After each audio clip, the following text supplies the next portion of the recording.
Welcome to the Capitalist Death Parade with your hosts, Joy Marie Mann and Josh Radio Hedge, a podcast where we discuss the dystopian hellscape of capitalism that we call home.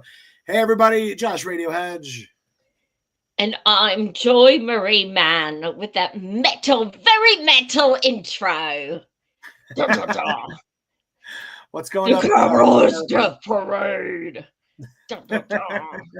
It just always sounds so metal when we open, you know? I feel metal every day, especially currently. Yeah, right? Like, I feel like coming out like Rob Halford and just being like, yeah, like, I ride a Harley. What's up? I'm a badass. See, I mean, it's kind of inspiring. I feel more like the lead singer of Rammstein in the fact that I feel like I'm completely engulfed in fire right now. So that's fair. I mean, that's fair. There's a lot of songs we could do that with fire in them. That's true. Like Sleep Now in the Fire. That's the first one that comes to mind. I was thinking the one where you try to push off responsibility. We didn't start the fire. Yeah. It wasn't us. Yeah, today was crazy. First of all, huge shout out to the fellas of Due Dissonance. I've been on their show several times. Today they had me back on and I made two very huge announcements. So first I will bring one of those up. So yay, I have a second book coming out. And it will be up for pre-order in about 2 weeks. So this one I've never announced. Nobody knew I was working on it except for maybe a handful of people. My dear friend Temujin Kensu, who has been in prison for almost 40 years, proven innocent, wrongfully convicted. I went 2 weeks ago. I flew out to Michigan to see him in prison. And I have, a few months ago, I asked for the blessing of him and his wife, Paula, to write this book. And they were ecstatic about it. There has never been a book written about him in almost 40 years, which is kind of mind blowing. And the book is going to have first of all, the transcript of when I met with him in prison, and the reason being because as most of you guys know, I am 85% blind. Because of that, I had to go through hell and high water to organize with the prison to be able to bring a recorder so that I could use because it's hard for me to read and write. So I need to be able to use the transcripts when I record, and I didn't intend on that, but then I realized I'm going to have a 4-hour recording of a prisoner that literally has never been recorded in person. That prison has never let a single person record an interview ever. So I am literally the only person with a prison recording, which is insane. And I was terrified when I left that they were going to say, just so you know, you can't, that's only for your dictation and you're, printing that out. And I would have to sign something. They said not a damn thing to me. So I have it all. It's over 4 hours. The transcript of some of the important parts will be in the book. And I will be dropping clips from the interview here and there. I gave one to the fellows at Due Dissidence, and we premiered it today on their show. So please watch that show. I was on for like the first half hour or so. And I gave a lot of information about the case.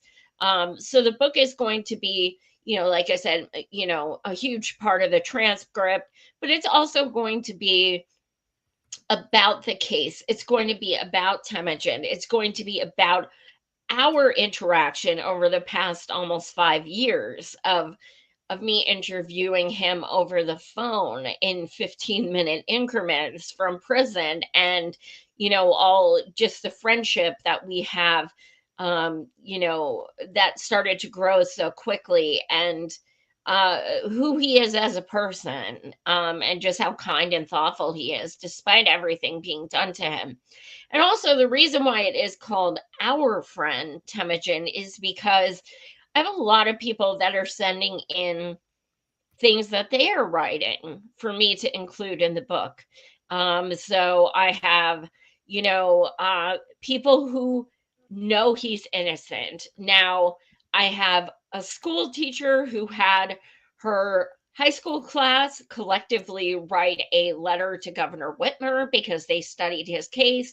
I have I have lawyers. I have, there's, I have podcast hosts. I have, it's a complete mixture of people who know him from so many different realms, who not just want him free, but want to share him about him as a person.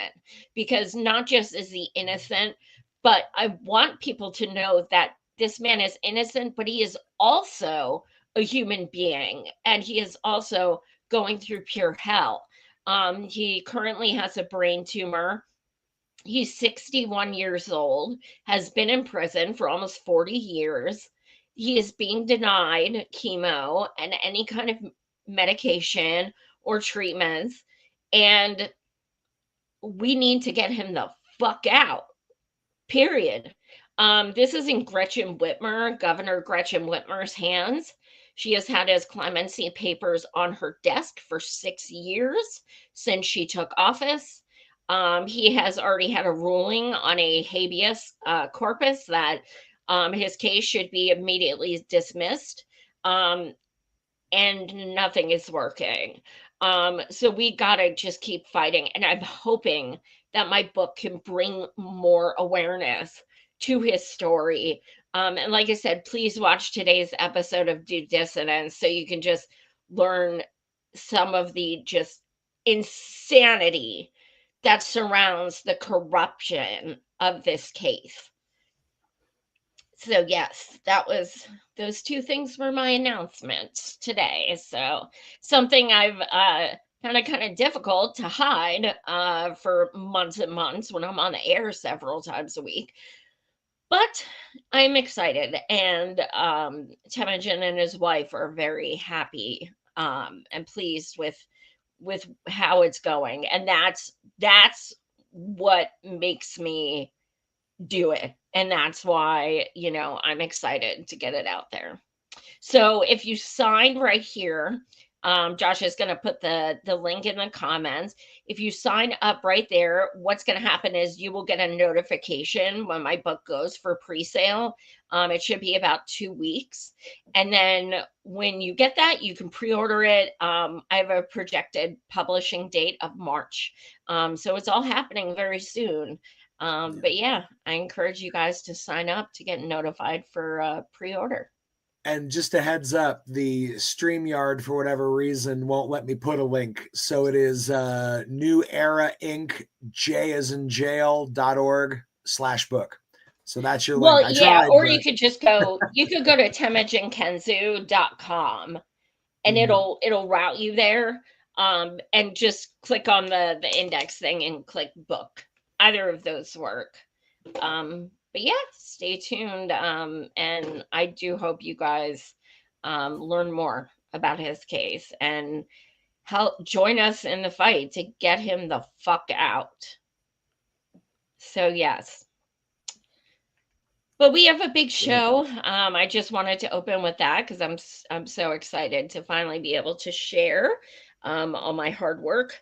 But yeah, so still world's still a complete clusterfuck in many ways. Yeah. Wow. Josh, and for those who are tuning in perhaps for the first time or what have you, Josh and I don't talk about our topics ahead of time, which is what I like, because then he'll share something and I'm like, what? I didn't know about this, or vice versa. So some of us, sometimes we're just as surprised about what comes out of each other's mouths. And I'm just as surprised about what comes out of my own mouth half the time. So me too. So, Josh, why don't you take it away? What is your first? All right, so the numbers dropped, and it was a pretty shocking bit of information that we got. I call this segment Disenfranchisementopia. I'm going to play you a little segment from a video from Greg Palast. And you know what's so funny? As I was watching this video, I was taken back to 2016, you and me at the DNC in We Philly. saw him. Yes. Yeah, he did a premiere of a Yep. screening of his documentary about, hey guys, this is all the shit the Republicans are going to do to take away our votes. Well, the video he's doing now is the results of all the things they did over the last 4 years. I think it's like 73 new laws over 30 states, and the results are terrifying. So I'm going to show you a little clip of this. 1 second here. Yeah, he's followed me since then, so I get updates of his stuff. Yeah, I was so blown away. And when we saw him, I was like, this dude, look at him with his hat and stuff. He gets that. He's old school journalist, old school. Yeah, totally. It's like that like gumshoe, like, and his documentary is like that, almost like a sepia kind of like yeah. I was like, damn, this guy is legit. Yeah, he's noir. He's noir. All right, here we go. So we had, are you ready for this? According to the Elections Assistance Commission, the official numbers, we had 4,776,706 voters purged from the voter rolls wrongly. And I'm not making this up. I had the guys from that work with the Microsoft and Amazon go through every single purged name in 2 states, Georgia and Wisconsin. We took those 2 states. And we found, for example, in Georgia, that 198,000 voters, we actually have their names and addresses were wrongly removed from the voter rolls. And you'll be shocked, overwhelmingly, voters of color. In Wisconsin, almost every voter removed by the purge was either a black voter in Milwaukee or a student in Madison. We had this brand new business this year of vigilante voter challenges. We talked about that on the air, where for the first time, very first time, an individual voter like Greg Palast can say, Tom Hartman does not live in Portland. He shouldn't be allowed to vote. This is new. A third of 317,000 voters were challenged by the beginning of August. NAACP said it was over 200,000 just Georgia alone by election day. We had 2.12 million mail-in ballots rejected, and that wouldn't mean anything if it were random. It's not random, Tom. Drinking warm water before bed helps relieve. Friggin' ad. Give me 2 seconds. All right. According to the state of Washington, which did a study, you're 400% more likely to have your mail-in ballot rejected if you're black than if you're white. And Washington State has the least voter suppression of any state in the union. And according to the U.S. Civil Rights Commission, which did a study, they found that the chance of your ballot being rejected, mail-in or in precinct, is 900% higher if you're black than if you're white. We have over 500,000 votes that were spoiled. That is, they said they couldn't be read. And again, it's very, very racial. We had 1.2 million provisional ballots rejected. People think, they get this, you go in and they say, oh, you've been challenged, you've been purged, or we can't find your name on the rolls. Here, fill out this provisional ballot. 43% of those ballots, according to the U.S. government, 43% of provisional ballots, and there were about 4 million in the last, or about 3 million in the last election. 43% of those were thrown in the garbage. Yeah, I just had to share some of these absolute insane numbers. I was doing the math on Georgia because the NAACP said there was about 200,000 votes thrown out. Well, if 42% of those votes, because think of it this way, you go in after your vote's thrown out, or your registration, and you're like, well, that's not fair. I live here, and they're like, that's fine. You have your ID. Here's a provisional ballot. Well, then 42% of those provisional ballots were thrown out. So if you do the math in Georgia, just to give one example state, I think Kamala lost by something like 10,000-ish votes. And then you think that like literally 42% of 200,000 people that came to vote, their provisional ballot was thrown out.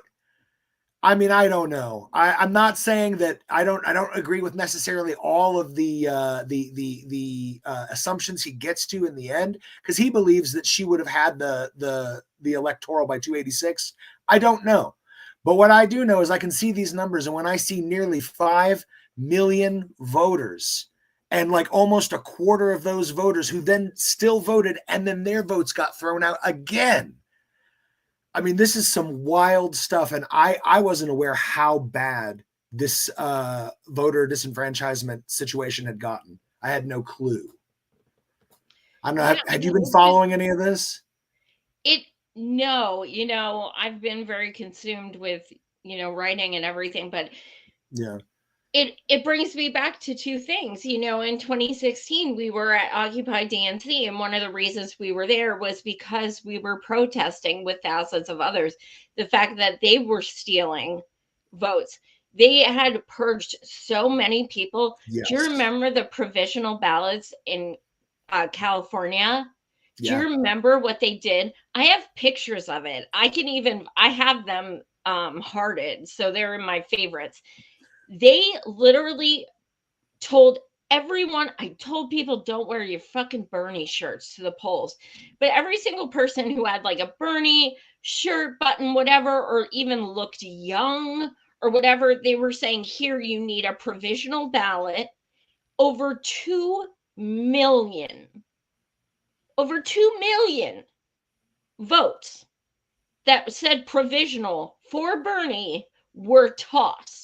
Yeah, never And I even have counted. pictures of this. I have pictures of the stacks and stacks and stacks and stacks and volunteers counting them. They're in big red bins. This is a fact. I had so many people on the ground who lived in California who were giving me updates like, oh my God, we found more. We found more. We found more. They were like in fucking unmarked vans. And I'm not fucking kidding you. I don't care what it sounds like. It's the fucking truth. Y'all know Hillary. Anyway, so now also it makes me think of in 2016, Bruce Spiva, what the fuck did he say? In court, he literally said, we are a private organization. We are not the government. DNC is not government. And we have the ability to choose our candidate in the back room if we want to. The Dems are not questioned. They are never questioned. They have no sense of democracy. They put up someone who nobody said they wanted to even vote for. This is them. So the fact that these purges and stuff are going on, they've allowed this to go on. And also, I distinctly remember in 2016, New York, just one district in New York, found that over 250,000 voters had been purged, and they actually won a lawsuit against them. And it was actually covered pretty widely, but that was one area in one state. Yeah. And that's why they do shit like, they have close primaries and they have, mail-in ballots. I'm never doing a mail-in ballot, ever. I don't give a fuck. I'm never doing one, ever, because I swear to fucking God, the amount of people I'm seeing posting like, they said they never received it, or they said it wasn't signed right, or blah, blah, blah. Don't fucking do it. If you're on vacation or you're disabled, or I get it, but like, don't do it if you don't have to, because they love when you do write-in ballots. They love it. You remember back in 2016, or maybe it was I think it was in 2020, with the new head of the Post, DeJoy, who was like having the fucking mail sorting machines dismantled with sledgehammers, working machines that they need to be able to get all the mail quickly, and they're like intentionally destroying the equipment. Shit like that. I mean, that's what people don't. Will you share the next thing that I put up? This is just the black and white numbers. Just And so we I can also, point. do you remember the video footage, like the clips people were posting of them like pushing Bernie and it was lighting up Hillary? Do you Yeah, I remember do that? remember that. I do. And it turned Oops. out that the people who make the voting machines were on her donation list. Of course. The coin toss, though, that was the No. kicker. Well, the coin toss is like a comedic little bit of joy forever. Like whoops, I flipped the coin after I flipped it. Oops. Whatever. 6 out of 6. What are the chances? Oh, there aren't chances because it's impossible. Well, plenty of them. Nothing's impossible when it comes to stopping Bernie. Fair. Well, look at these numbers, okay? So again, almost 5 million voters wrongly purged, 200,000 in Georgia alone. The mail-in ballots, guys, what Joy was just talking about, no less than 2.121 million mail-in ballots disqualified. And this is what gets me for things like postage. We spend trillions on war and we can't afford a stamp for your vote. Is that real? And they just throw them out. Like, how is there no program to just like? I think if a kid puts a letter in the mailbox to Santa and there's no postage, there's like some program to make sure that gets taken care of. Why isn't there one for the freaking vote? No. It's insane, right? Let's keep looking here. We got 585,000 ballots cast in precinct, also disqualified. 1.216 million provisional ballots rejected, not counted. And then even more voter disenfranchisement, 3.24 million new registrations rejected or not entered on the rolls in time to vote. And even if you somehow you still have the law on your side and you show up and you did everything that you should, so you get your provisional, whoops, 42% of all of those in the trash.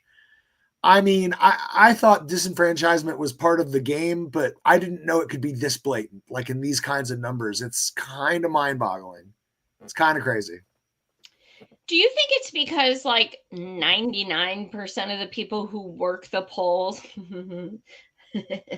are volunteer? What do you mean that we have Like such they're not awful? held to account. It's They're just true. volunteer.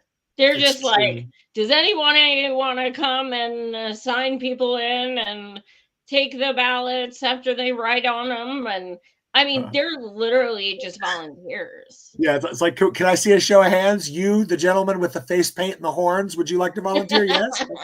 Okay. Like, there's no accountability. Like, No, you you're could right. see someone throwing a stack of ballots in the trash and be like, who was that? I don't know. He said he Exactly. was here to help. I don't know. I don't know. I'm really I don't know. I'm taken aback because, like I said at the beginning of the segment, all this reminded me of that documentary that Greg showed back in 2016. He was like, guys, this is the plan that they have. And I really, honestly, because I was kind of naive back then and I really was uber hopeful, I thought, well, that's okay because their plan's never going to come to pass because we have the populist message and we have the force and we're doing this, And I had no idea that we could reach this point. And this is the greater point I want to get to. Not only are we at this point where there's like 73 laws in 30 plus states that have completely twisted and basically removed things like the Voting Rights Act and all and civil rights. These things are basically gone. Well, now the Republicans hold all branches of government. They gained governor seats, mayorships. Everything that they've done to this point, they didn't have enough power to do more. And now they have a lot more power. And I'm telling you, I think the Republicans realized at one point, they just felt like, I don't think we can keep winning this just as is. And they pulled the lever for the the final solution of voting, which is to just start removing all the voters again, like you did in the 1940s. Somebody's voting the wrong way, we just go and remove them from the voter rolls. Because all the laws we put in place to prevent this, I don't know if you noticed, we've been removing them all. And that's very, very, very scary stuff. Yeah. I mean, I just always cringe when people say the word democracy. I'm like, ew, we don't have that. Like, were you It's true. fucking here in 2016? Like, were you alive?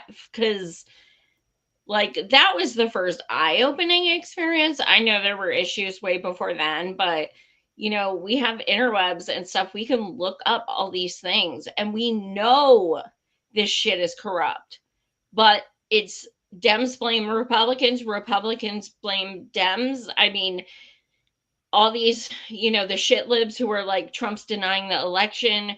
That's, that's treasonous. That's this, that, and the other. And they deny this election, which I guess is okay for them and not for him. And it's just like this whole huge clusterfuck. They are incestuous. They are so comparable to one another. They are just different colored hats. That's all they are. And the system is not reformable. It must be fucking smashed. Dismantled. Period. Agreed, Joy. Agreed. Well, I just wanted to show the map. I mean, I think it's just good to really get to see it with your eyes, just how many states have enacted these very laws that allowed them to purge so many American voices from their vote.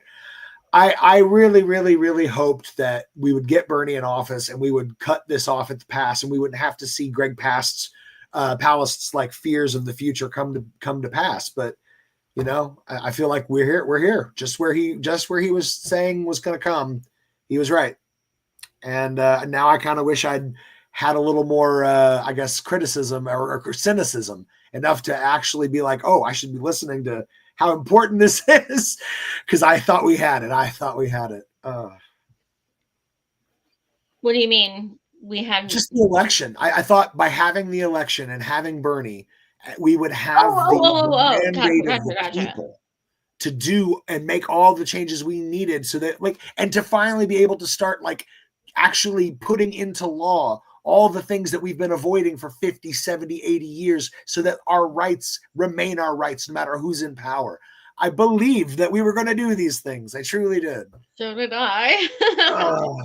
And then in 2020, when I moved to Iowa for 6 weeks because I campaigned for Bernie, and then on caucus night when I was with all my fellow staff and volunteers, and we watched Buttigieg claim he won. And then I'm like, okay, yeah, now I'm done. That was pretty much it. I was like, okay, I have no hope anymore. I'm being delusional. This is it. Yeah. I'm done. A month or two ago, I think Buttigieg was on The Daily Show.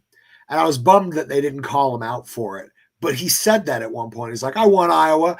And I was like, you didn't fucking win Iowa. You absolutely did not. The numbers played out and Bernie won Iowa. That is history. That is reality. But now, I guess the Democrats are in alternate reality land too.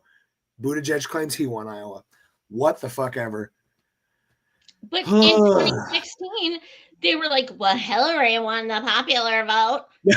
Bernie won the popular vote in Iowa. And guess what? The entire 6 weeks I campaigned there, I didn't meet one. No, that's a lie.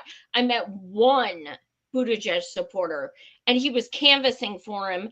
And when he knocked on my door, and I opened it because I was like, "Ooh, I'm going to talk to this kid. Let's see what he has to say," because I'm an asshole. And then he saw my Bernie canvassing signs in the living room, and he's like, "Oh, you're campaigning for Bernie?" And I was like, "Yeah." And he's like, "Yeah. Oh, that's who I want. I'm just trying. I'm getting paid to do this." Oh shit! I gave him a hug. I was like, "I love you."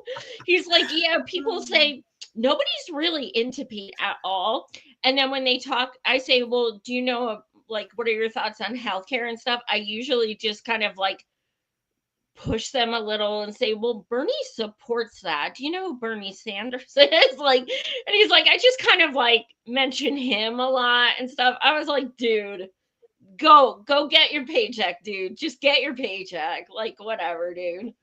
So was the only Buttigieg supporter. One. You're right. The only cool Buttigieg supporter. Good job. Literally. He didn't do the dance or anything. I was like, thank you. That's fantastic. All right. What do you want to jump into one of yours? So let's talk about the AI stuff. It's kind of a broad, topic at this point, but there's just some crazy shit. Oh yeah. Crazy shit. For sure. Like first, we're going to talk about the gentleman who was a whistleblower and then was mysteriously unalived 4 days later. Is that this one, the CNN article?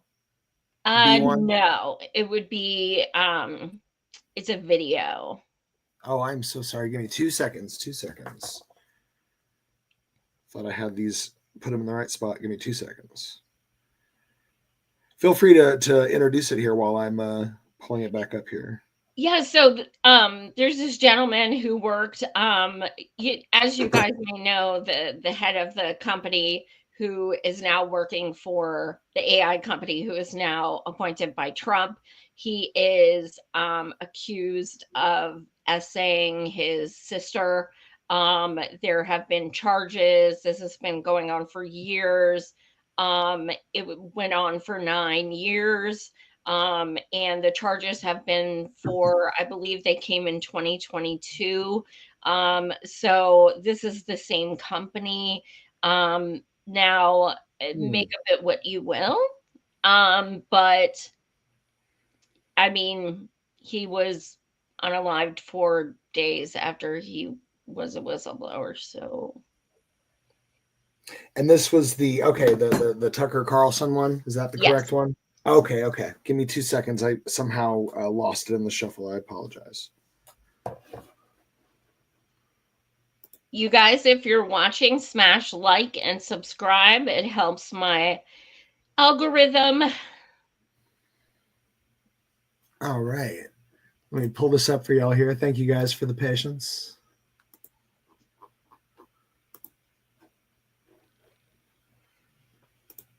All right, go ahead and pop that up for us. Thank you very much. So he was quoted saying that OpenAI was committing crimes, and a month later he was dead. That's not just it. On November 18th, New York Times named my son as custodian witness. Custodian witness is very, very important. He had the documents against OpenAI. That was on 18th. 22nd, he just came back from vacation from LA and Catalina Island the same night. They have attacked him and killed him. So he That's kind of crazy. And who does that remind you of? That was also Oft. I mean, yeah, there's been a few people, obviously, but I don't know which one you referring to. There's a few. Seth Rich. Oh, that's a good point.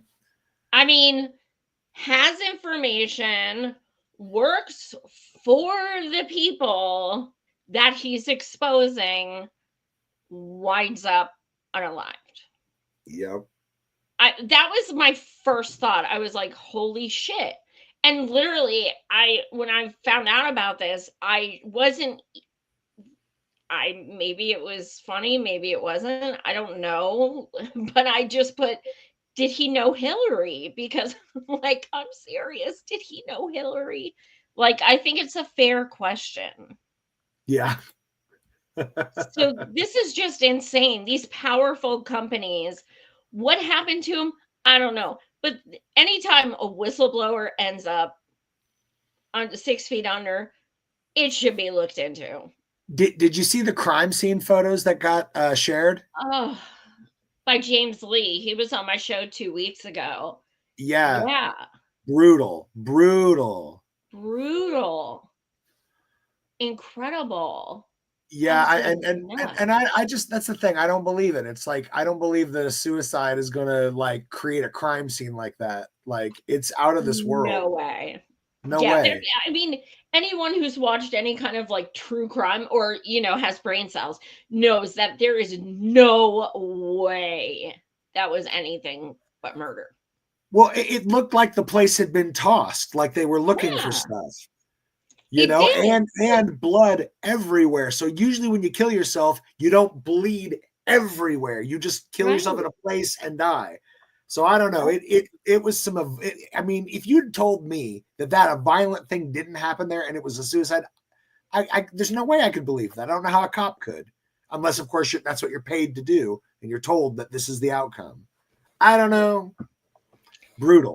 I'm just curious now that all this is really coming out and being exposed. Is there a security camera of his apartment? Are there forensics that are going to come out?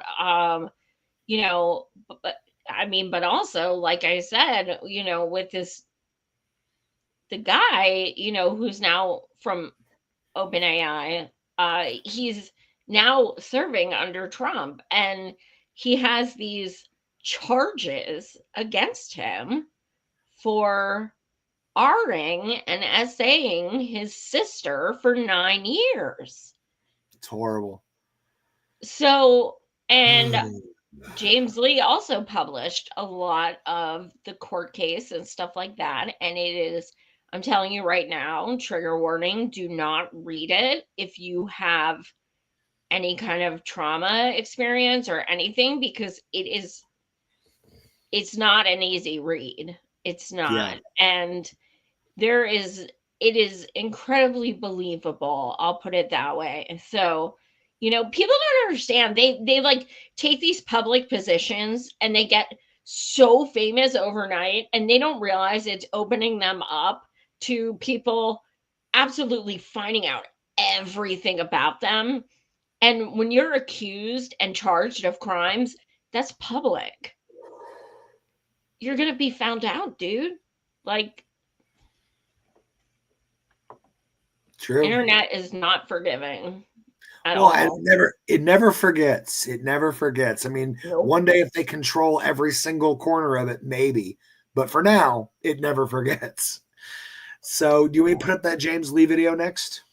Yes, speaking of James Lee, you guys check out the show I did with him 2 weeks ago. I just really enjoy his videos he's putting up. He does some really great investigating and some deep diving into things like this. We'll put it up. We'll play it. Okay, so some of you may have seen this reporting that Nancy Pelosi sold off millions of dollars worth of NVIDIA stock just weeks before DeepSeek caused the entire market to totally freak out. What can I say? She's a great trader and we hate her because we ain't her. But interestingly, what I haven't seen very much reporting on at all is the fact that Nancy Pelosi invested into another AI stock just a couple weeks ago. It's a company called Tempest AI, and she invested on January 14th. Okay, remember that date. Just one day later, on January 15th, Tempest AI launches some new product that they just got FDA approval for. And subsequently, the stock explodes, and it doesn't really even tank, even amidst the DeepSeek AI apocalypse. Like I said, she's very good at her job. But what is Tempest AI? Well, it is a technology company that uses artificial intelligence to improve healthcare. And they say that their mission is to make sure patients are on the right drug at the right time. And they work with all these providers, the main one being oncology, aka cancer treatments. But wait, wasn't somebody just talking about cancer treatments just a few days ago? Oh yeah, this. So imagine early cancer detection, the development of a cancer vaccine for your particular cancer aimed at you, and have that vaccine available in 48 hours. This is the promise of AI and the promise of the future. Okay, look, I'm going to be transparent. I can't claim to know exactly what's going on here. But what I can say is that based on the way the stock market is moving, the market is pricing in America's future as one that is filled with disease and sickness. And usually the market doesn't lie. Wow. Right? Yeah. Whoa. Insane. And I mean, Dude, you already have 2 refrigerators full of ice cream of every fucking kind. Why do you need more money? You are a multi-bajillionaire. Why do you need to keep being so greedy? And it's that they cannot get enough. Like, how many power suits do you fucking need? How many, Nancy? Seriously, it's fucking gross. It's so gross. But yeah, like AI determining medical treatments and shit, like this is scary. Yeah, yeah. Because you know what they mean by that. What they mean is, oh, this AI program says that you don't need this medicine that you need because X, Y, or Z. And it's like, yeah, but what if you do? Why is a machine making a decision over a human? I'm trying to remember who said it. I feel like it was like maybe Carl Sagan had said it back in the 70s, but it was something along the lines of, paraphrased, but he said, if the machines ultimately gain control of the decision making, then humanity's over. Hmm. And I now I think of it now, and I'm like, damn, he was so on it, because that's where we're at. We're at the point where they want to hand control to the machines, and I don't know. It doesn't sound like a great idea. I remember when I had to have surgery, and they wanted to do it like with a robot, you know? And I was like, no. And they were like, well, that's how we do it now, like laparoscopically, you know, with a robot. Mhm. And I'm like, no, like, no, I want a person to do it. And they're like, insurance won't pay for that. We don't do that. And I'm just like, and this was a good 5 years ago at least. Yeah. So, and I'm just like, oh my God, like, not that I trust people, but I don't want a fucking like foreign entity like cutting out my insides. Like, no, I don't want that. And thankfully it was fine, but I was like, I was getting my gallbladder removed. And like that's, you know, you're doing it laparoscopically, which is here, and then you're going down here with a robot. Like, Ah. what? Like, what? No, I'm sorry if I'm not comfortable with that. And I'm glad you're knocking me out because, yeah, that's scary. And like I So I said, that was was at least 5 years ago. So I can only imagine. so I was driving south from Portland on the I think it was on the 101, and I saw a billboard, and I don't even remember what hospital it was for, but it said featuring like the most advanced medical robot surgeon, and I swear to God, the thing looked like the droid from Star Wars but white. And I was just like, but like the floaty one with all the dangly, like gross arms and stuff. It was freaky looking. And I'm just like, I don't see what the benefit here. Like when I see that, that does not instill confidence in me. Like, oh, that's the robot I want on working on me. I don't know. I don't know. Oh my God, this is like a It's fucking freaky. horror movie. That's like, Or a Black Mirror episode. oh my God, that's how I feel when I watch those, like, you know, ACAB. But when I watch those fucking videos, I just got goosebumps thinking about it. Those fucking videos with the like police dogs, like, you know Oh, what I mean? Like yeah. I hate down those the things. sidewalk and stuff. Oh my God. They are fucking terrifying.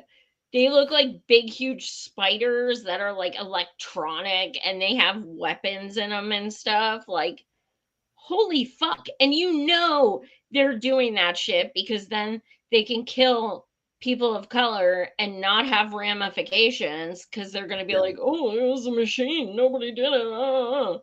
And it's for things like that. That is fucking terrifying. And honestly, no offense to anyone else, but like, I am glad I don't have kids. Like, no offense to anyone else. And I love my friends' kids. Like, I love them so much, but like, I'm glad I didn't have any when I see shit like this. I'm willing to admit that I feel about 98% certain that I'm going to die by the cold, calculating claw of a machine.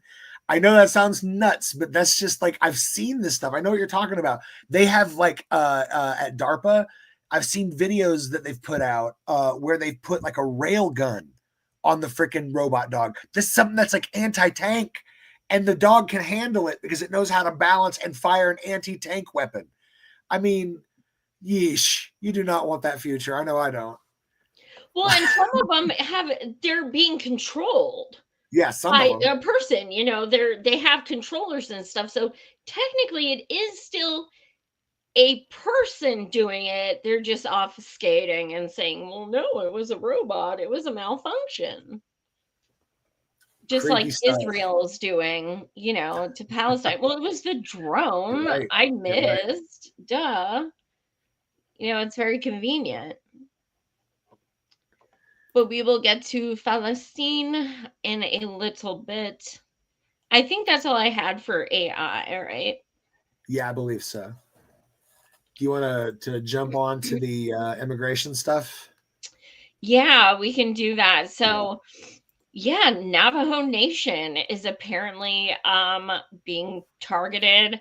The irony of saying that indigenous peoples are immigrants. What?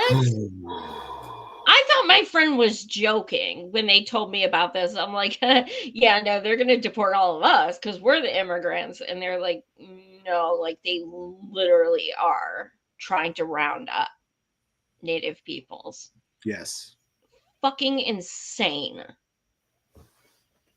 So, yeah, this is from CNN. Navajo Nation leaders raise alarm over reports of indigenous people being questioned and detained during immigration sweeps. At least 15 indigenous people in Arizona and New Mexico have reported being stopped at their homes and workplaces, questioned or detained by federal law enforcement, and asked to produce proof of citizenship during immigration raids since Wednesday, according to Navajo Nation officials. Reports which have caused panic amongst tribal communities in both states come amid the Trump administration's attempt to ramp up undocumented immigrant arrests nationwide and amass a larger force to carry out the president's deportation pledge. CNN has reached out to the White House for comment. The reported raids and the exact number of the Diné, Navajo, and other indigenous tribal citizens who were apprehended are still under investigation. Navajo Nation Council Speaker Crystalline Curley told CNN it is unclear if immigration and customs enforcement or other law enforcement entities were conducting the apprehensions. ICE has not responded to CNN's request for comment. Do you want me to keep going? No, that's good. I think actually, if we could show the next thing, it's a little snippet, because there are actually, no, the next thing's a video. We can discuss it after this You want video. the video? Okay. Yeah, let me get the video. He does a good little breakdown. No worries. Yeah, I felt like it was a joke at first too. Like when the first post that I read, my brain went to satire because reality can't be this cruel. It's just like we took their land. They're literally the only non-immigrants in the United States. Literally. When my partner told me and I finally was able to grasp like the reality that this wasn't a joke, I screamed. I was like, where the fuck are you going to deport them to? I mean, I'm so brain fucked by this. I don't understand.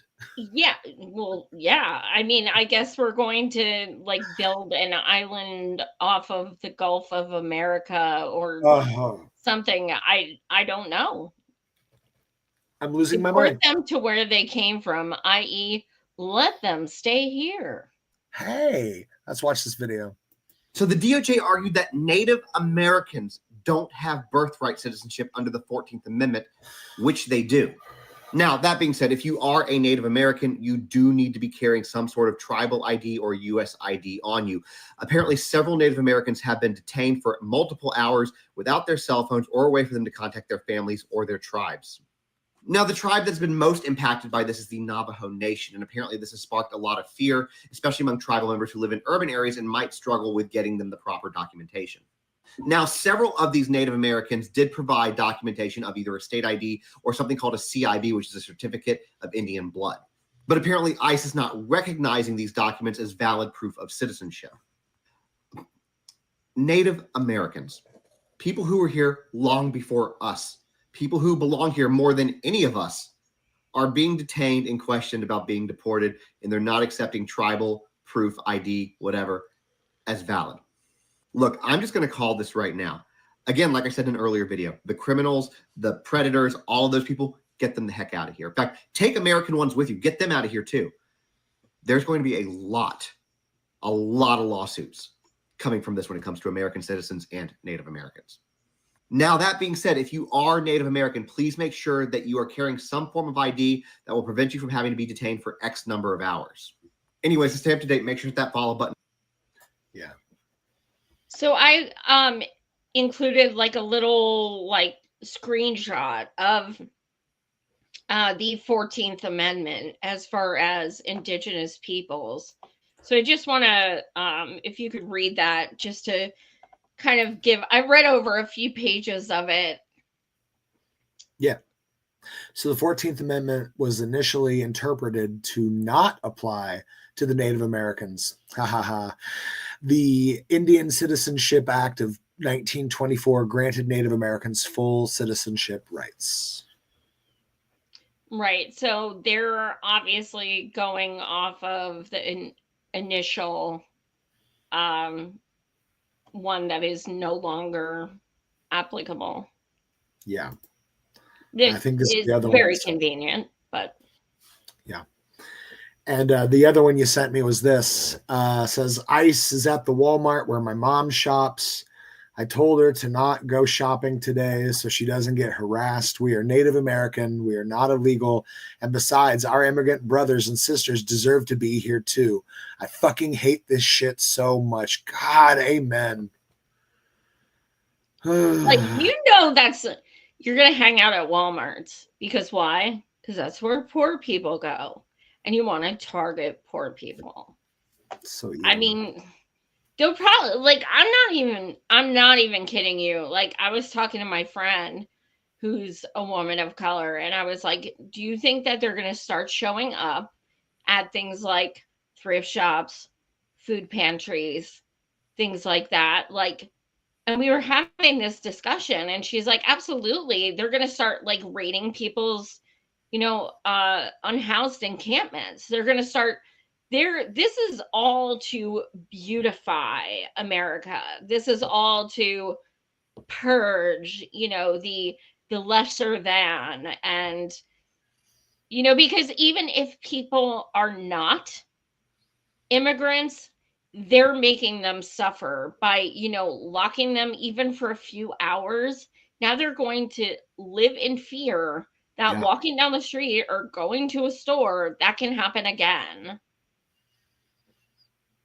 Insane. It's inhuman. It's inhuman. This is why I cannot come to grasp right now, Joy. This is why I'm struggling so hard right now. I'm watching this inhumanity unrolling, and I can't get my head wrapped around why anyone would want to be like this. I give you just an example today of how much I feel like things have shifted. I was on a post today in my own little community, which is kind of known as being like a leftist-ish liberal art haven, okay? Is where I'm at. And this lady just posted a message anonymously. She said, hey, after 15 years, I'm getting a divorce. Can anybody recommend a good divorce lawyer? That was her post, okay? I promise you there were dozens of people responding, hey, bitch, get a job. God, you are so disgusting. You make me sick. All these just vile attacks. And all I'm seeing is like, what's going on? What happened that in the last week, suddenly the speech of this group has gone wild sour? And it's not just this group. I'm noticing it in a lot of different areas. For whatever reason, people now feel like this entitlement to just treat people horribly. And it genuinely concerns me. I don't know if it's that, or it's maybe a mixture too, or it's just people are using it as an excuse because they've always been ugly inside, and now it's going to be not as noticeable because, you know, so many other people are outwardly that way themselves, or if it's just because they're being selfish because they don't like that Orange Man bad is in office, and they have no empathy or compassion for other people. It could be a mixture of things, but I mean, I definitely have been getting a lot more hateful comments. I can tell you that much. I'm seeing it too. Me too. It's like, okay, like, yeah, okay, thanks for fucking sharing. Go kick rocks. It's the toxicity, you know, it's contagious, especially Yes. online. But I loathe so many people politically, but I cannot fathom saying something like that to someone. Like I can't I either. don't care who's president. He's garbage. He is trash. He is disgusting.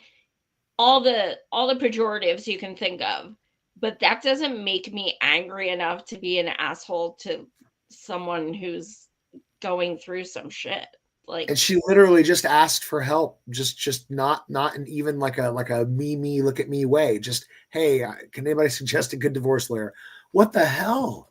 I don't know. I'm scared. I hate to say that, but I am, because I don't know why my fellow humans aren't acting like it anymore. I'm seeing a lot of people just letting go of their general humanity. But or like you said, are they just letting the mask slip finally? And that's fairly true as well. Yeah. it's worrisome. So you ready to jump on to Paestine? Yes. All right, let's do it. So this one, I think I sent you the last thing, or is this a video? Yeah, this was the video. Oh, okay. Yeah. Can you read the setup to it? I will. It says, just imagine, on Day of Holocaust Remembrance, this is happening in Gaza. And the irony of this historical juxtaposition is lost on so many virtue-signaling Westerners who claim to abhor such brutality in the past, but have yet been actively cheering for and aiding a systematic and violent campaign of ethnic cleansing and genocide in Gaza still as we speak. And let that be the ultimate indictment of so-called Western civilization. كيف All they know تهزم is هذا their الحج land. تفرج عليهم All their land راجعين knows مشي them. أراضيهم راجعين مشي كل واحد منهم خسر حد Every one of them كل واحد lost منهم عاش someone. عذاب Every one of them went through كل hell. واحد منهم كان بيستنى هاي اللحظة Every one of them was waiting. تفرج Just look at them. راجعين مشي Actually walking. اللي بيحكي لك باعوها واللي بيحكي لك ودوهم هون وهناك واللي بيحكي لك نظفوها واللي بيحكي لك امحوهم وامحوها تفرج ترى أنا وياك قاعدين نتفرج مع بعض تفرج يهبل مفهوم الهزيمة بس عندك مش عندهم هم بيعرفوش غير أرضهم دبر حالك وشوف لك شغلة تاني غيرهم أريحك فيش إجابة ضلكش تسأل حالك كيف بدك تهزم هدول سدوا بعضكو يا رب سدوا بعضكو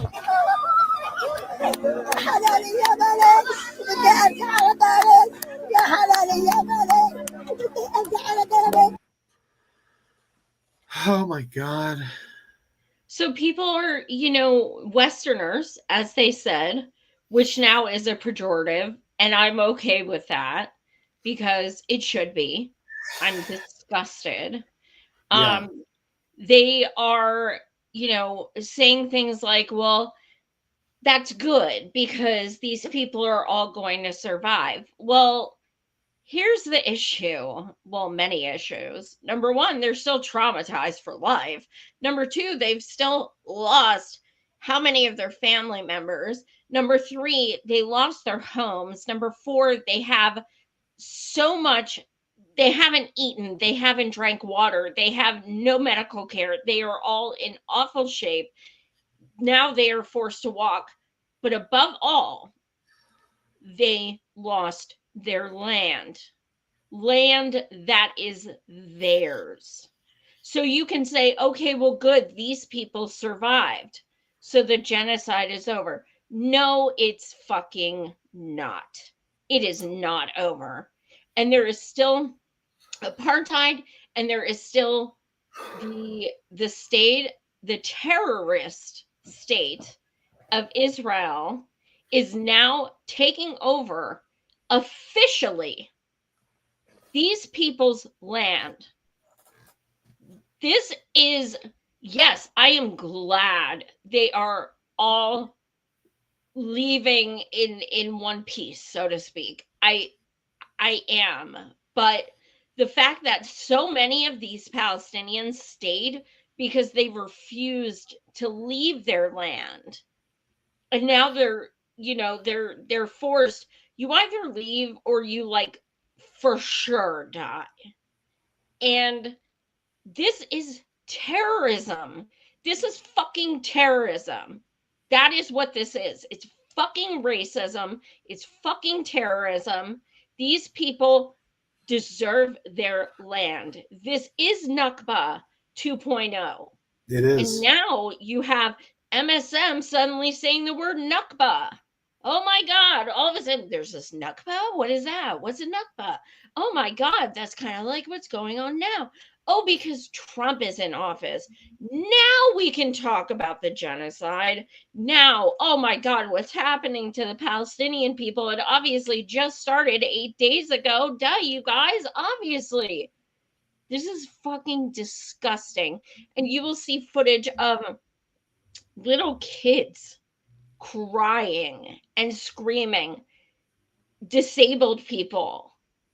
This woman crying. I mean, this is not like a happy moment. Like, oh my God, we're getting out alive. Okay, cool. But you're making them give up all they have left. All they have left is their land. They don't have their infrastructure, their homes, their health, their families. They have nothing except for that land. And now you've taken that too. Yeah. Yeah. And last week we watched that video of Trump talking about the land where I just thought for a split second, I hoped there was some grain of humanity somewhere in that void. And he felt bad for the land. And he thought, boy, it sure is going to be great to put some beachfront, properties on that land. So, Yeah, cool. As long as you let Palestinians go. They deserve some nice big properties after what they've been through. Hell yeah, let's build a fucking resort. Oh, for wait, the Palestinians. But yeah. I mean, hell yeah, let's give them swimming pools. Let's do all that. Oh, but you mean for your rich ass motherfucking friends. Yeah. Let's give them access to the ocean for the first time in 18 fucking years. You know, it's illegal for them to even get in the water. Like, and fish. To they swim, have no food. To fish. They can't even fish. Yeah. It's a crime for them to just be in their ocean. Like, I wish people could understand that is prison. Like, that's crazy. Yeah.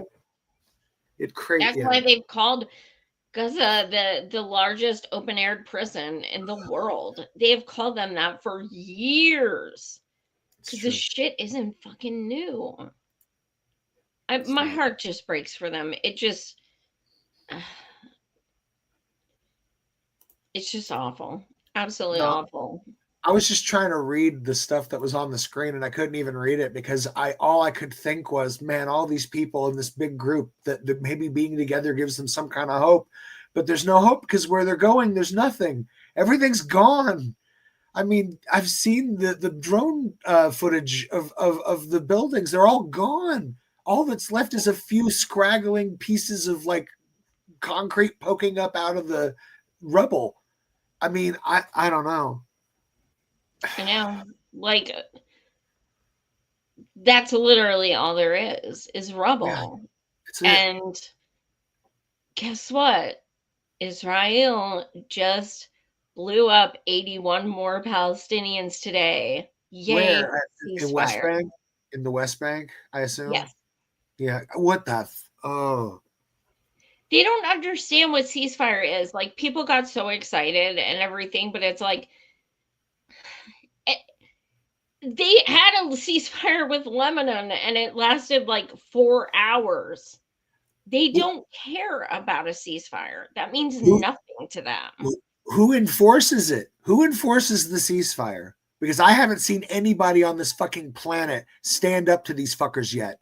In fact, no, that's not true. I have. There's a few countries around them and groups in them that are not the governing bodies, but these groups have been firing rockets in retaliation to their genocide. And so, of course, then Israel attacks all of them, starts stealing their land. It's unbelievable to watch this all and to know that every single layer of our world and our society, even the journalists, every one of them failed. And we're just letting this happen. Yeah. And it was, I can't remember who I was talking to the other day, but I was talking to someone that was, saying how Blinken was like, we're receiving reports that there are higher numbers of Hamas now. Okay. Are you fucking kidding me right now? Like, no shit. Why the fuck wouldn't there be? Like, you can't bomb yourself into people loving you. Yeah. What in the actual fuck? If if Palestinians, if US or anyone did even a fraction, 1/1,000,000th of what they've done to Gaza, to Israel, US is done. It's done. And you know what? The propaganda works, because I was thinking about it. The reason they call these people terrorists is because if you called them indigenous resistance, people might have a different way of looking at them. Absolutely. And that's just the truth of it. It's all rhetoric. It's all wordplay, magic. And that's why it's so easy for them to call Hamas terrorist group. They are not a terrorist group. You can look at the UN list of terrorist group. Hamas is not on that list. It's not. It is an elected entity. Governing body, yeah. And so calling it that is, first of all, you're saying it because you have dishonest intent in what you have bad faith with what you're going to say. And furthermore, according to the UN, it is not even illegal what Hamas did on October 7th. Agree with it or not, that is not my point. It is not illegal, because when someone is occupying you, that is considered a retaliatory or a resistance. That is not considered, throwing the first shot, like that kind of throwing the first punch. That's not considered that. This is 76 years. That was resistance. They are choosing to resist. And this is what happened to them when they have tried to resist. Yeah, but if you ignored the last 76 years of history, it looks like it was the first shot. I can't believe they would do that. How could they? It was out of nowhere. Israel has been great to them. Oh my God. I thought they were like BFFs. They live close to each other. What the fuck? And did you see those motion activated confetti gun turrets over the checkpoints? They made things fun. I don't know what everybody's problem is.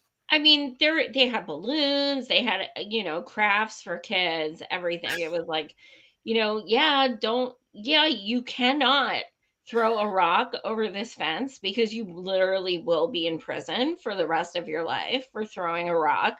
But you know what? It's fun. Think of it as a game. Let's just say it's like a video game. Only you literally are fighting for your actual survival. Oh my God.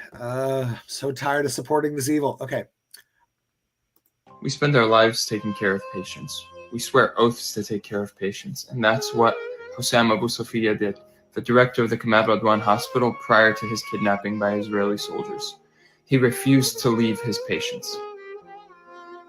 I am baffled and shocked by the amount of silence people, specifically healthcare workers all across the globe, have displayed in the last 15 months and in the last weeks as hospitals have been burned, patients and medical staff have been kidnapped, directors of hospitals have been kidnapped and have been tortured for refusing to leave their patients.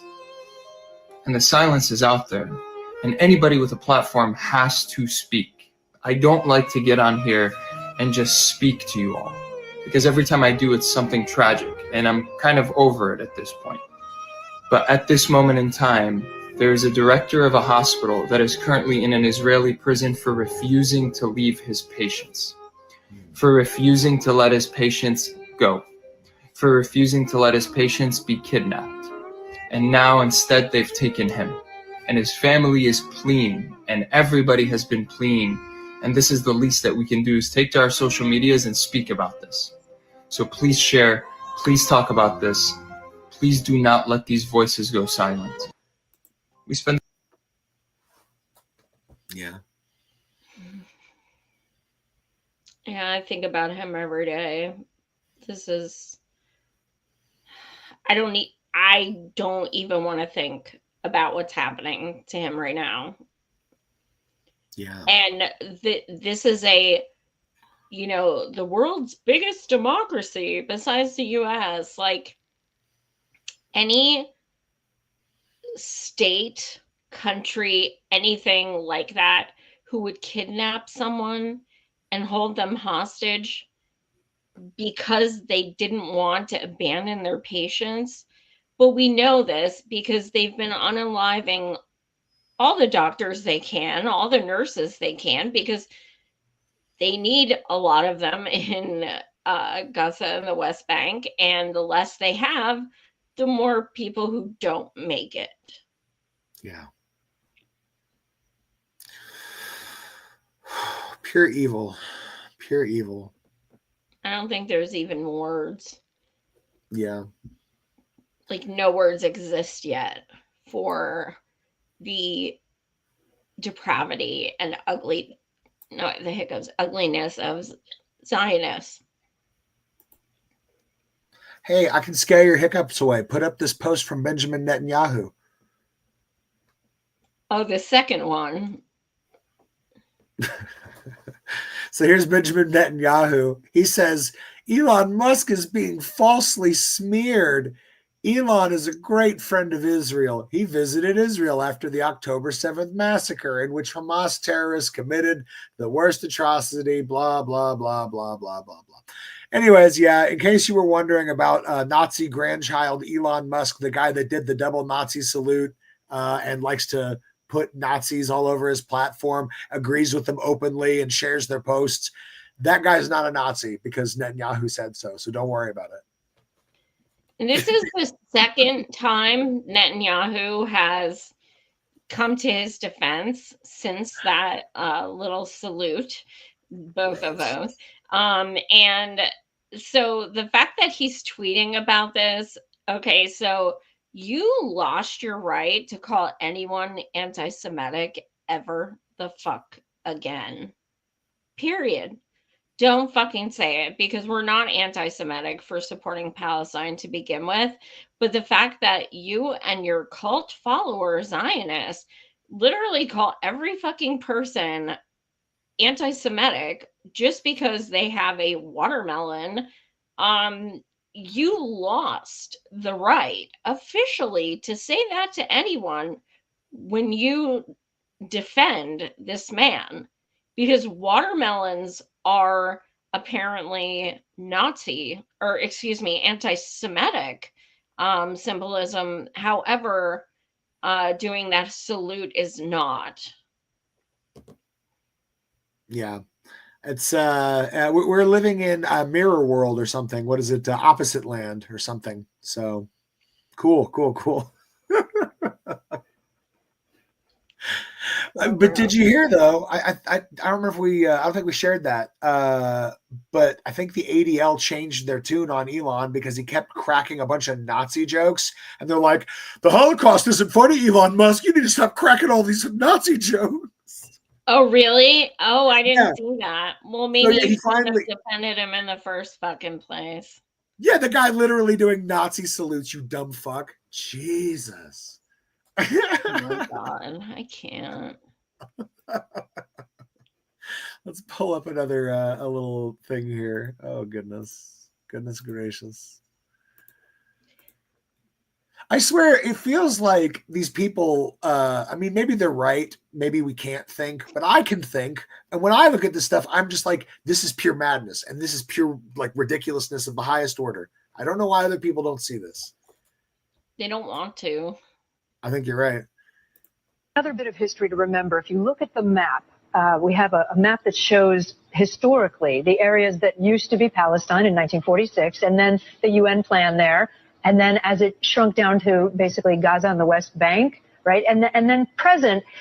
So what does that show you, Martin, that the area where Palestinians are living, has it grown increasingly smaller? Well, absolutely. Of course, this is what it's all about. It's all about the land. And what this map shows you, and I must say it's pretty shocking when you present it in this way, what it clearly shows is that if there is no peace agreement between Palestinians and Israel, more of those green areas, more of that Palestinian land will be eaten up by Jewish settlements. Although right now there is a freeze on settlements by Israel because there's so much international pressure, the Palestinians say if we don't have peace soon, we won't have a Palestine left. And the Israelis say we have every right to be in all of those areas. Well, the Israelis say, look, this is our homeland too, and we're Jews. We have the right to live anywhere, same as anywhere else in the world. We should be allowed to live anywhere we like. And that's hard to argue about, except it's taking the land of a future Palestinian state, which that's what the frustration and the violence is all about, for the most part, the occupation of their land. Last Thursday, in an attempt to talk about the context for the current turmoil in the Middle East, we showed a series of maps of the changing geography in that region. We realized after we went off the air, the maps were not factually accurate, and we regret using them. Okay, so this was MSNBC. That was why we were like, holy fuck. Like, they literally showed the maps of Palestine shrinking. Holy fuck. And then there came the message at the end. We were wrong. We're sorry. What the actual fuck? And what's so crazy about that is like you can see how like these tropes get started, because literally somebody in the booth there at MSNBC gets the phone call from somebody who's like, that map, you motherfuckers better go on air right now and tell them that actual piece of documented history is a lie. That's insane. Like who is making the call and like shooting down like verifiable history? Well, the interesting thing is, though, this was approved before they went on the air. This is what's interesting. Yeah. She didn't just pull this up herself. Like, no, that means the editor made the call. Were made, and I'm surprised it even got that far. So MSNBC finally covered Palestine, but then reneged what they said. Yeah. Classic MSNBC. There is no such thing as a victory with these fucking MSM people. I know. Well, hey, they're going to get sold and they might not be able to call themselves MSNBC anymore. Who knows? That could be funny. What a time to be alive. The fascist takeover of the North American settler colony is complete. White, male, heterosexual supremacy reigns, just like the good old days. The capitalists have endorsed the orange slug across the board. Elon is the richest man-child crybaby on earth, radicalized by his own algorithm, and at this rate will kill us all before achieving any of his interplanetary fantasies. And Zuck, the gold chain ain't fooling anyone that you're a genocide-facilitating nerd. How many is that now? Ethiopia, Myanmar, Palestine, what's next? A home game? Genocide Joe left us with an $8 billion death package for a rogue state that continues to exterminate, starve, snipe, bomb, humiliate, and dehumanize Palestinians, pushing humanity's bar lower than it's ever been, broadcast proudly to the glowing rectangles by the Silicon Valley uber nerds. IDF criminals fleeing to South America are literally admitting they feel like Nazis and can't stop their own slaughtering ways. As for the state of Izzy, imagine losing the organic narrative so hard you have to increase your propaganda budget by another $150 million.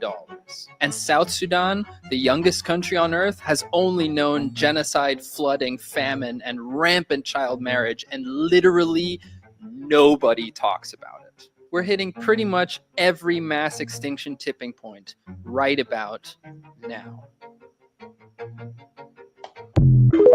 And yeah, there have been more and more articles and videos about IDF coming out about, I feel like I'm part of a Holocaust. And good. You're not fucking forgiven. But thanks for sharing. I put in a video in the last video I have, well, except for the funny. This is a former IDF soldier. All right. Like, those are people I have no empathy for. I don't give a fuck. You can sit there and be like, oh my God, I'm so depressed. I have such bad anxiety because I ran over children with a bulldozer. I don't give a flying fuck what you feel. I don't care. Yeah. I hope you are haunted every fucking day of your miserable life. Yeah. What most haunts you and your conscience about what you did in your time as a soldier? For me, it's the routine way we control the Palestinians, right? A Palestinian can wake up in the morning and not know if he will be at work on time, go to sleep, not know if soldiers will invade his home. We basically control the most simple and basic elements of life. It's designed to break down the population of Palestinians and show them who's in charge and humiliate them on a daily basis. Exactly. How can we make 2.5 million Palestinians in the West Bank to feel that they cannot lift their head up? We will make them understand that we control their lives. The segregated roads and the settlements and so forth, they exist all around the occupied territories. And military activity, home invasions, patrols, digital surveillance, they exist here and they exist all over the West Bank. The difference in Hebron is that in a very short walk, we can see examples of all of it. All of it. All of it. We saw all of it.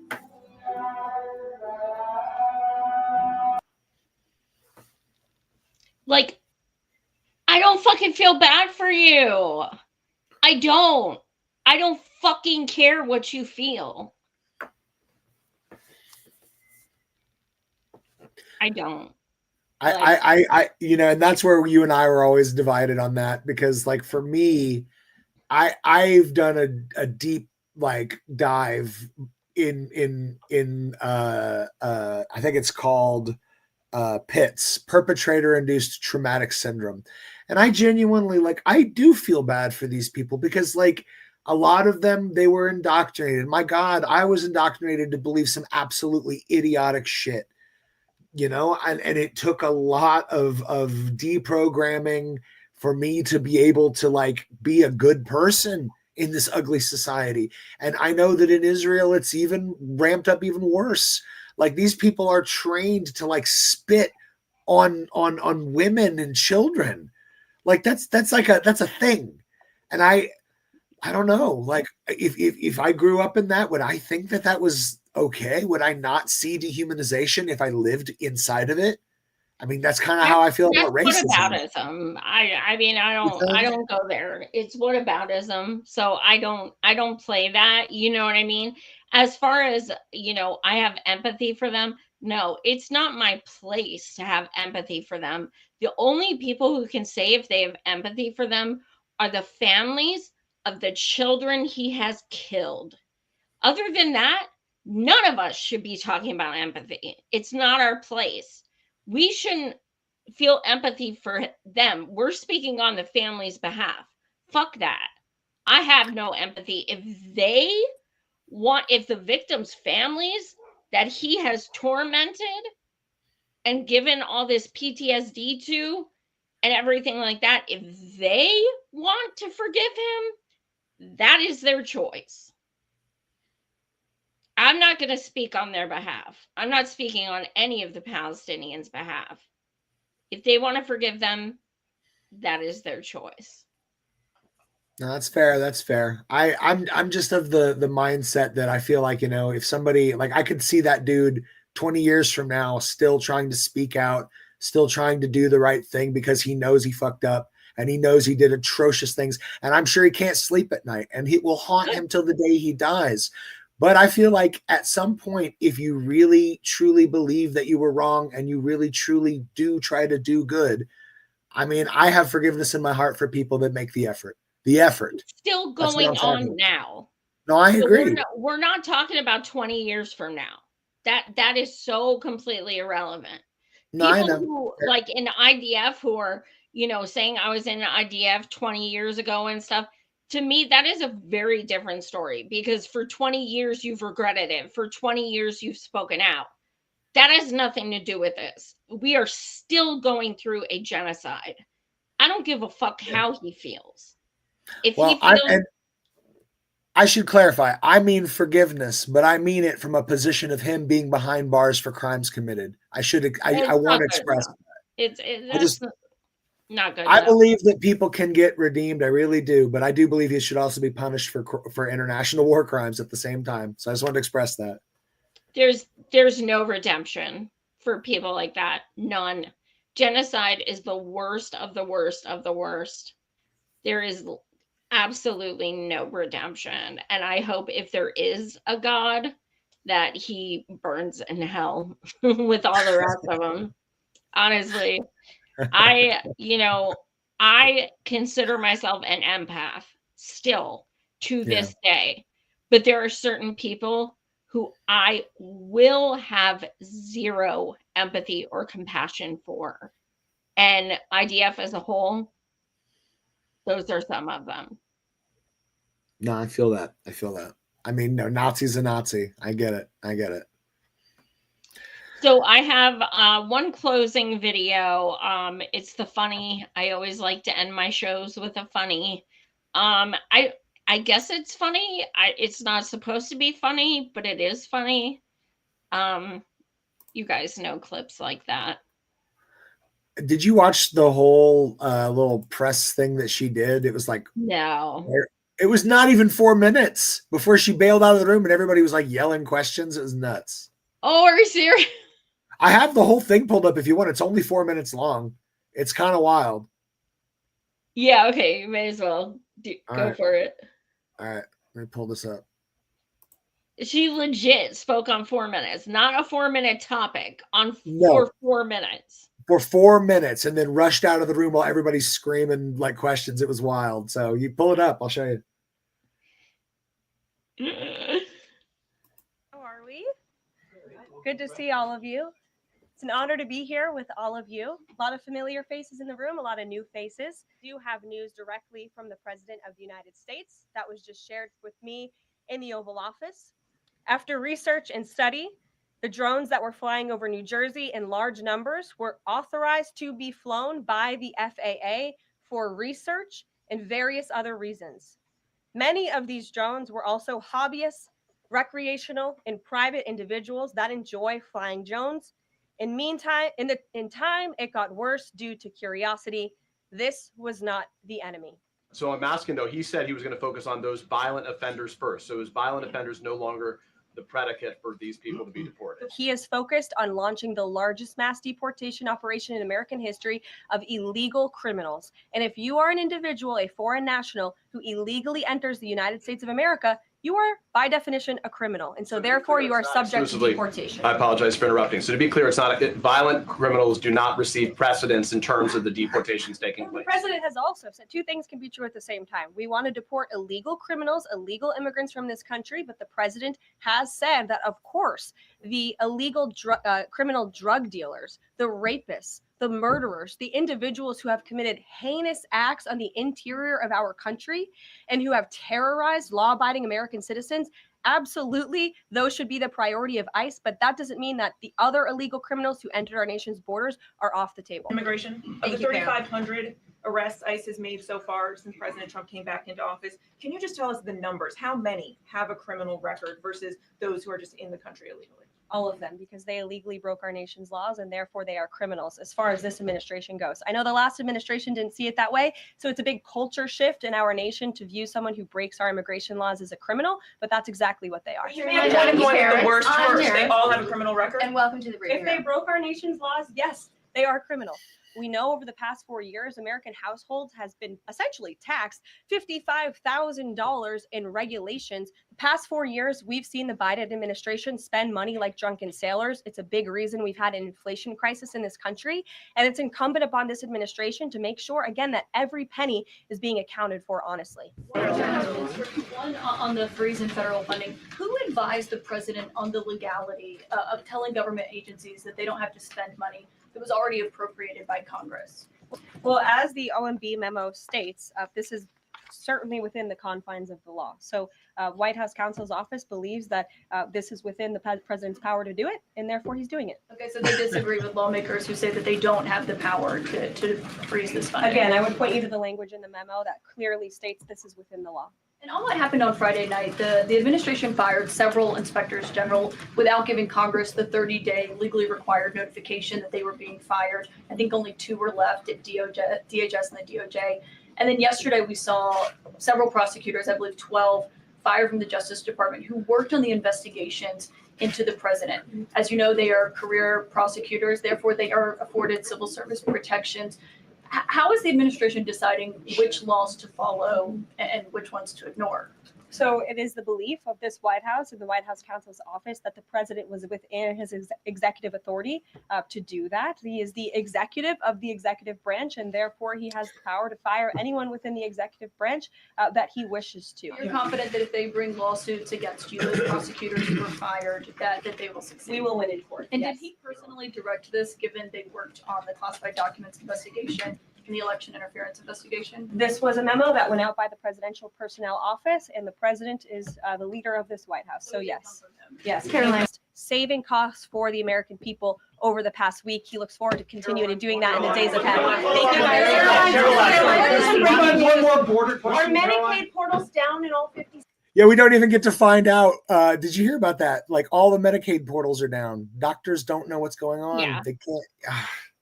Put up my clip, would you? This definitely is not the whole thing because my clip is not in there. Oh, then maybe mine got was a compilation. Yeah, let me fix that. Let me fix that. My bad. What's her name? I don't even remember. She just started like today or whatever. I'm just gonna call her Barbie. I love her real dismissal of being like, oh, it's just going to be real culture change and you're all just going to have to get used to it because we don't believe in law or order or rules. Cool. Doge and OMB also found that there was about to be 50 million taxpayer dollars that went out the door to fund condoms in Gaza. That is a preposterous waste of taxpayer money. So that's what this pause is focused on, being good stewards of tax dollars. And so this doesn't affect Meals on Wheels or Head Start or disaster aid? Again, it does not affect individual assistance that's going to Americans. To follow up on Nancy, do you think there will be a list? Doge and OMB. What? Yeah. 50 million tax. What the fuck? Condoms in Gaza? You really think people are banging there right now? What the actual fuck? That is kind of wild. But I mean, is that true though? Because like the thing is, I can't find anything. I can find literally nothing on it. Yeah, that's the worst part of the current administration is everything that's coming out of it is not, almost none of it is true or it's partly true. So you can't verify anything. So when they say that, it's like, well, where's this number coming from? And like, oh God, that is just like, yes, because during a genocide, I'm like thinking about sex. Like, obviously, yeah, we need condoms. I mean, I could see Israel doing that because they want to stop the population. Ooh, you know what? I'm going to go with your theory, and I'm going to assume that when they were only letting through like 3 aid trucks a day, there were just 3 trucks of condoms, probably, because they're just that twisted. I can't. Oh my God. They're that evil. They're that evil. Ah. Oh my gosh. Oh my God. Well, I missed that. I'll have to go back and watch the press conference. I thought it ended early, but I guess it was clipped up. Yeah, it was definitely because she switched topics and stuff quickly. But I don't know. Look, I'm picking Barbie for the Dunsat. Yeah, man, that cross she's wearing, I'm not gonna lie, it definitely got me a little triggered. I'm just like, I don't like that we're a part of this new on the sleeve, like open Christo fascist shit. I don't like it. I'm not feeling it. I don't like it at all. So, lady, whose name I probably should know since this is your new job, and damn it, I'm gonna look it up. New press. So, for those of you guys who are new to the show, this our show is called Capitalist Death Parade. So every week at the end of the show, we pick a grand wizard, essentially, which fits perfectly, who will lead the parade off the cliff. And my vote is for her tonight because bye. And both of us have not great eyesight because it's right there on the Chiron. Carolyn Leavitt. Carolyn Leavitt. That's what it is. I had to look real close before I could see it. Well, hats off to you because you are this week's winner. Wait, do you agree, Josh? No, I agree. I got plenty triggered by her. I really love her just talking about people being concerned about all of our, constitutional rights being tossed in the toilet as not being ready for the culture shift. Yeah, she definitely. They're all illegal. They're all criminals because they're all illegal. Like literally, that means she believes a baby is a criminal. Like, I hate this. I can't stand that someone could see a baby and be like, criminal. Right. Yeah. Like, good luck with farmer prices and stuff. You think your fucking food bills are high now? What about the amazing, wonderful farmers? Farmers are going by the wayside to begin with, and that is heartbreaking. But do you know how many immigrants take these jobs and are so hardworking, and they do these jobs that so many Americans say they don't want to do? Yeah. And I do not want to get rid of people who are farming. And you know what else is really fucked up? These people pay taxes. Yeah. These immigrants, they all fucking pay taxes and shit like that. What is this? No taxation without representation. What's that? Something about that. Something about that. Yeah. It's so gross. And yeah, like, she didn't say they're going to focus on like the criminals first. She was just like, we're looking into pretty much everyone. So yep. Anybody who doesn't have an American Social Security number, you're out. And if you do have one and your parent doesn't, you might be out too. Let's find out. So yeah, it's going to be like a fucking toll number, just like tally marks and shit. It's so awful. So awful. It's disgusting. Yeah. So you, Carolyn Leavitt, feel free to march yourself and everyone else in this capitalist death parade right off the cliff. We salute ya. But not the Roman salute. We don't do that. Yeah, I was going to say not certain kinds of salute, but we salute you. Remember, salute your shorts. You move the person. Like, you just tear down your shorts, show your ass, and say, "We salute you." Hey, like, that's our song of the week, Joy. Camp on Awana. We hold you in our hearts. And when we think about you, it makes me want to fart. I can't believe I remembered that. I can't either. Thank you for mentioning it. Instant memory worm right there. I can't. I don't wanna. Oh my God. Yes. Well, thank you guys so much for tuning in. Tomorrow night, you can join me right back here for Nevermind the Bullocks, where Matt will be joining me and we'll be talking about more current events, but we're a little more serious on that show.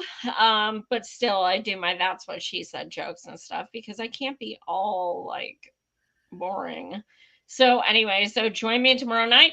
Also, don't forget, I have another book coming out. So go to temenjinkensu.com and click on the index and click book, and you will be able to find out when the pre-order goes up in about 2 weeks.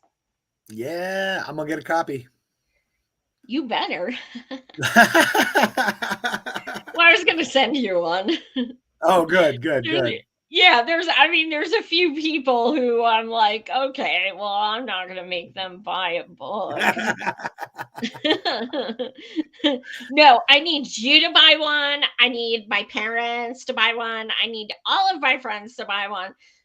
No, It's like your uncle's rich. He should buy 5. What's that? I said, and your uncle is rich, so he should buy 5. I wish I had a rich uncle.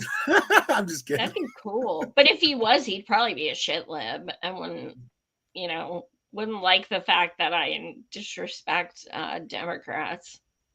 Hey, let's give a shout out to all the Oscar Academy voters who happen to be watching our show. Yeah, Joy's brother-in-law, Lowell, he's got a freaking nomination for cinematography for The Brutalist. Yeah. My brother-in-law is nominated for a fucking Oscar.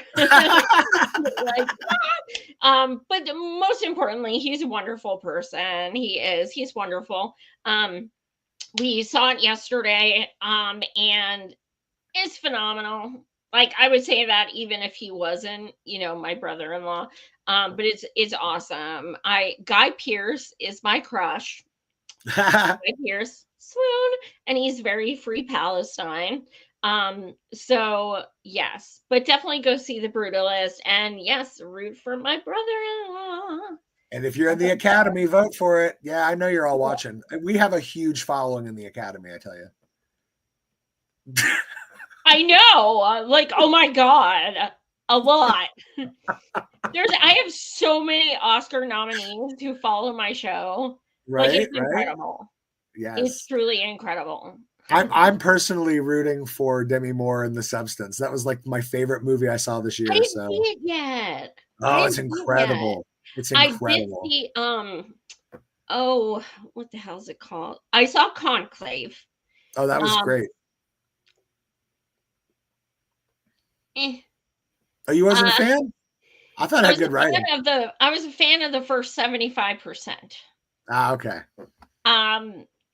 The ending was fine, but like the 75% part was just kind of like, hey. But yeah, not to be a spoiler. And I did see Amelia Perez, which I thought was absolutely horrible. I've been hearing both sides of it. I'm curious. It was awful. It was Really? absolutely awful. That's too bad. Oh my God. Because it got nominated. It did. Yeah. It was fucking awful. I couldn't even sit through it. I watched about maybe 10 minutes and then just zoned out. It's My a musical, husband right? watched the whole thing in 4 installments because he couldn't handle it. I know several people in film who said they lasted about 5 minutes. It's awful. It is it a absolutely musical? awful. What is it? What's that? Is it a musical? What is it? It's a musical, which is fine. I'm not like a huge fan of musicals, but that's fine. I thought it was going to be really good because, it's about a trans woman and like it's I speak Spanish and stuff. So I was like, cool, this is cool because I can't read subtitles and stuff like that. But it was awful. Yeah. And finally, there's articles coming out where people aren't scared to say, like, I just read one yesterday that was like the the worst movie to ever be nominated for Oscars and stuff. It's awful. I don't get it. It's awful, people. It's awful. Now you're probably going to want to watch it because I said it's so fucking awful. But well, I got one for you, Joy. If you like the worst thing that you've ever seen, me and a bunch of friends as a dare tried to watch the new Cats movie of the musical. No. We made it like 10 minutes. I'm not even kidding you. People were like laughing so hard. They were holding their guts and crawling out of the room because it was so awful. It was like some sort of like drug-induced fever dream. I've never seen anything so bad. I don't know how it was. They spent like $120 million to make it. It's like the worst thing I've ever seen. It's incredible. If you like a train wreck and you want to walk away in 10 minutes, Cats, the musical. The other good thing about the nominations, a Paestine documentary, No Other Land, was nominated. Yeah. And I wasn't sure it would be because it's a documentary about Palestine and it talks about Israel's occupation. Yeah. And I'm like, I don't know if the Oscars have the balls to give this a nomination. So I'm really, really happy it got one. You can watch it on, I think it's on like, I think they took the YouTube link down. That's how I saw it. But I think it's on like Prime and some other places you can watch it. But yeah, fingers crossed for that, because if it can't win now, right, that's a problem. So fingers crossed for them, man. Heck yeah. Well, I think it's been another amazing week, insane week. I would like to remind everybody to remember to love yourself. Self-care is important. I know there's been a lot of overwhelming information. Also, this is a good time for you to reach out to your community, build your community. When we're worried about the system flying apart, the number one thing that you can do is reach out, form community, form mutual aid projects. This is your moment, guys. Reach out, build that network. You're going to be glad they're there if things ever do go south. Absolutely. Comrades, much love. Thank you for joining. Smash the like and subscribe and tune back into my channel tomorrow night, 9 p.m. Eastern. Don't forget to check out the show I did this earlier today with Due Dissidents. Thanks, guys. Much love. And we'll see you next week on the Capitalist Death Parade.